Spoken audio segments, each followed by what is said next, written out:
Belajar akhlak tuh ada kompasnya, itu Nabi. Kalau enggak ngarang-ngarang gitu. Kemarin ada yang begini, aneh gini, aja biar dia ada pelajarannya. Kalau enggak itu ngarang itu. Enggak ada patokan itu, siapa itu? Nah, kita lihat Nabi. Jadi perbuatan Nabi macam-macam. Ada yang sunnah, ada millah, gaya hidup Nabi, ada sunnah. Sunnah Nabi yang kadang-kadang berkaitan dengan syariat, perbuatan. Nanti ulama pernah ngebahas tuh. Ada sirah, ada pola hidupnya, ya. Ada tarikh. Tarikh itu cuma diceritain sejarahnya, kita biar tahu. Ada sirah pola hidup lah, caranya dia gimana. Ada sunnah yang memang itu sunnah. Jadi tidak semua perbuatan Nabi itu langsung otomatis jadi sunnah. Ulama tuh hanya menulis bagaimana perbuatan Nabi dideskripsikan dalam sejarah. Nanti ulama berikutnya mengkotak-kotakan ini sunnah atau bukan, ini apa bukan gitu. Kayak Nabi pernah lagi salat istisqa, serbannya di pertengahan khutbah kedua digeser gitu. Nah, ulama hanya mencatat Nabi mindahin serban. Ulama ada mengkategorikan sunnah, sebagian ulama lagi itu ngegeser semua setiap khutbah kedua di salat istisqa. Innallah, pindah semua itu. Ulama yang satu, enggak lah, itu enggak sunnah. Itu emang Nabi serbannya ke depan, lagi pegel digeser. Jangan dikategoriin sunnah, macam-macam. Ada Nabi sholat gemeteran, pokoknya menggerak-gerakkan telunjuk. Sebagian mengatakan itu cara Nabi sholat. Satu lagi ulama mengatakan, wah, sahabat hanya mencatat Nabi sholatnya menggerak-gerakkan telunjuk. Ulama berikutnya mengatakan berikhtilaf gitu. Ada yang mengatakan Nabi itu dikategorikan memang sholatnya itu harus begini. Ada yang satu lagi mengatakan enggak, memang Nabi memang sering lapar. Jadi keadaannya lagi gerak-gerakin telunjuk. Ada yang bilang gerak-gerakin itu bukan karena sengaja, tapi memang karena lapar Nabi. Gitu. Jadi kalau udah belajar fikih, usul fikih baru jelas. Enggak gampang kita paling benar gitu. Tuh orang sholatnya gerak-gerakin telunjuk. Padahal dia ngadisnya yang dia tahu doang dari ustadznya. Dia belum tentu, barangkali dia punya ada satu riwayat lebih kuat, literasinya lebih kuat. Ya nggak bisa kita ngatain orang tuh tiba-tiba tuh orang kok nggak bisa. Ada standar hukumnya. Ya. Jadi begitu. Jadi kalau ada hal-hal yang lain, standarnya Nabi. Nabi itu jadi fokusnya. Kadang-kadang Nabi lihat geografis di negaranya atau zaman saat itu. Perlu apa tidak? Nabi memerintahkan kalau pakai alas itu harus hendaklah kamu duduk. Karena ulama pada bahas, akhirnya orang setiap mau pulang ke masjid duduk dulu baru pakai alas. Ada tuh di India tuh bahas. Ulama samping mengatakan enggak, kita lihat dulu bentuk alasnya kayak gimana yang dipakai. Apa sampai kayak sepatu gitu, kayak diikat gitu. Kalau cuman sendal doang sambil diri nggak apa-apa jalan, ya kagak sulit. Jangan sampai mungkin lagi itu kesulit kita dalam keadaan diri akhirnya kita goyang-goyang, bisa jadi.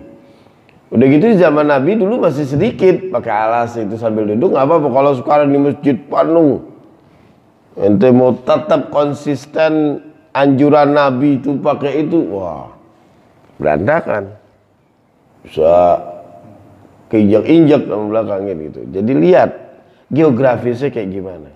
Nggak semua perbuatan Nabi itu sunnah. Ada yang sunnah kalau udah belajar itu nanti ketahuan ada mana sunnah, ada millah, mana gaya hidup, mana ini. Nabi sukanya apa kalau makan disediakan? Kambing. Terus yang nggak doyan kambing gimana? Nggak ikut sunnah? muntah-muntah dia. Ikutin sunnah nih, muntah lagi, maksa. Ya nggak bisa. Dia nggak doyan vegetarian, ya selesai. Nikah itu kayak nikah. Nikah itu sebenarnya yang dikategorikan tuh bukan nikah sunnah Nabi, bukan. Meyakinkan adanya nikah itu termasuk sunnah. Faman raghiba an sunnati, makanya raghiba. Sekarang banyak ulama-ulama dulu kalau kita lihat yang nggak nikah, banyak. Ya, banyak ulama-ulama yang nikah. Nggak nikah, yang ini nggak nikah karena berbakti dengan orang tuanya, nggak nikah. Terus gimana? Dia nggak faman raghiba an sunnati dong? Nggak. Ada lagi lebih parah lagi. Poligami sunnah. Kencang banget giliran sunnah ngomong poligami. Wow, ini sunnah Nabi. Enggak. Kalau mau kita kategorikan sunnah nih ya nikah deh. Kita ambil deh, nggak apa-apa. Nikah ini sunnah Nabi. Tapi bukan poligami, ini sunnah Nabi. Atau mengumpulkan istri 9 dalam waktu yang bersamaan. Nah, kalau dicetek repot itu. Cuman baca sekilas atau apalagi cuman dengar ceramah ya. Oh, itu 9 sunnah Nabi. Jadi nggak semua hidup itu adalah sunnah. Zaman Nabi itu secara geografis rambutnya panjang. Nabi itu kadang membiarkan panjang sampai ke telinga. Ulama sebagian mengatakan dari riwayat sahabat juga. Bahkan Nabi kalau hampir mau mendekati telinga dia potong. Terus kalau zaman dulu, antum baca di sejarah-sejarah di Usudul Ghaba bagaimana deskripsiin. Sahabat-sahabat tuh rambutnya kalau udah panjang tuh dikepang. Ya, dikepang gitu. Dulu lambang kejantanan. Ente mau kepang sekarang. Mau ikutin sunnah Nabi kepang gitu. Tawa diarak ente anak-anak. Masuk namu rumah orang diarak ente. Diikutin dari belakang. Kayak orang gila ntar. Zaman dulu ya secara geografis itu. Cuman jangan kaku-kaku banget. Harus ikutin ini. Enggak, geografisnya zaman dulu rambut dikepang panjang begitu gagah. Nah gitu juga dulu mungkin orang-orang lagi miara janggut ya.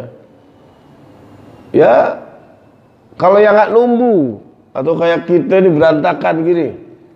Ya kalau Anda tahu diri sih ada potong. Ya. Ada potong loh. Jangan sampai jadi perdebatan cuman gara-gara janggut atau tidak. Waduh. Nah ini orang mesti tahu tuh ada sunnah, adillah, ada sirah. Makanya kan di Al-Quran apa? Walan tarda ankal yahudu walan nasara hatta tattabi'a millatahum.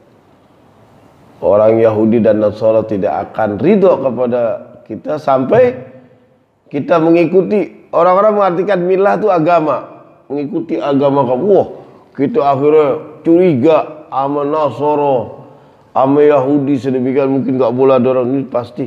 Milah itu gaya hidup. Sampai kita mengikuti gaya hidup dia, bukannya agama. Terus kita dakwahin dia boleh gak? Ya harus. Wah, giliran ente boleh. Tadi giliran dia nggak boleh tuh. Nggak bisa. Gaya hidup yang sampai melampaui keluar dari jalan Islam. Ingat ya, ada sunnah, ada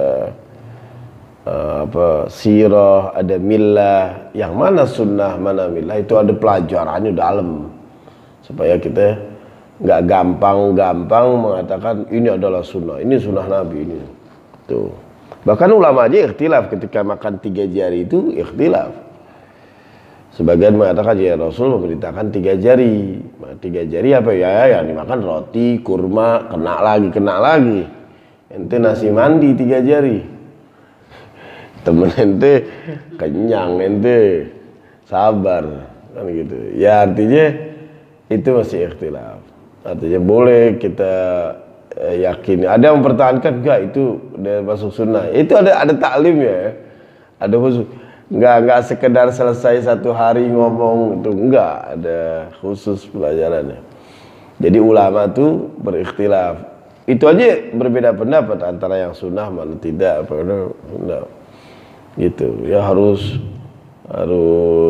nggak boleh kencang-kencang banget. Jangan-jangan dia yang berpendapat ini bukan sunnah. Ya udah selesai. Tapi kalau di masalah akhlak seragam orang. Ya. Dulu ada tuh siapa itu? Kalau ada orang yang memuji kamu, lempar mukanya pakai pasir, kan ada ya? Ada tuh. Itu orang kalau terlek berantem mulu tuh. Islam nggak ramah banget, kaku banget ajarannya. Kan ada tuh. Kalau kamu dipuji seseorang, lempar muka pakai pasir. Ada dari dulu tuh ada pelajaran itu. Ya Allah ya Rahman. Ya guru kita akhirnya nerangin kayak gitu juga. Makanya kalau apa-apa siram pakai pasir, oh berantem bisa. Kalau orang tuh puji secara ikhlas gimana ya? Antum masya Allah luar biasa gitu sampai. Wah, nih aneh ikutin sunnah Nabi. Waduh, ajaran apa nih? Enggak, itu ibarah bisa jadi dan itu ta'bir, itu asbabul wurudnya gimana, itu orang apa berpura-pura bermanis muka, jangan-jangan itu cuman kiasan atau macam-macam yang atau taruh bener nggak bisa kita terapin secara geografis di sini ya gitu.